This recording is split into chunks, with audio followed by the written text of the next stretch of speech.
Ensemble, nous allons découvrir 4 faits incroyables sur l'éruption volcanique de la montagne Pelée du 8 mai 1902 qui a fait plus de 30 000 morts. Avivra Daifril, la petite fille rescapée. Alors qu'elle se rend à la messe avec sa mère, Avivra passe récupérer une commande auprès de sa tante qui tenait une boulangerie. Sur le chemin, elle aperçoit un épais nuage de fumée. Elle décide de partir seule en direction de la plage et saute dans le bateau de son frère pour se rendre dans une grotte où elle avait l'habitude de jouer avec ses amis. Elle restera plusieurs jours dans cette grotte avant d'être secourue. On ne sait pas ce qu'elle est devenue par la suite. Louis-Auguste Siparis, 27 ans, le prisonnier survivant. Condamné à 1 mois de prison pour avoir blessé une personne d'un coup de coutelas, Siparis aurait dû sortir de prison le 30 avril, mais sa peine est rallongée de 8 jours pour cause d'évasion vers la ville du Prêcheur.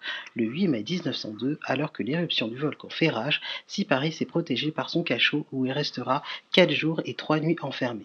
Le 11 mai, les secours entendent ses cris. Très gravement blessé, il passera plusieurs jours à l'hôpital de Morne-Rouge. Par la suite, il sera engagé dans le cirque américain Barnum pour exhiber ses brûlures et sera présenté comme le seul objet vivant qui survécut dans la cité silencieuse de la mort. C'était la triste époque des zoos humains organisés en Amérique et en Europe. Abandonné par Barnum, qui n'a plus besoin de lui, il meurt à Panama en 1929 dans la plus grande pauvreté. Léon Compère-Léandre, 28 ans, le cordonnier miraculé.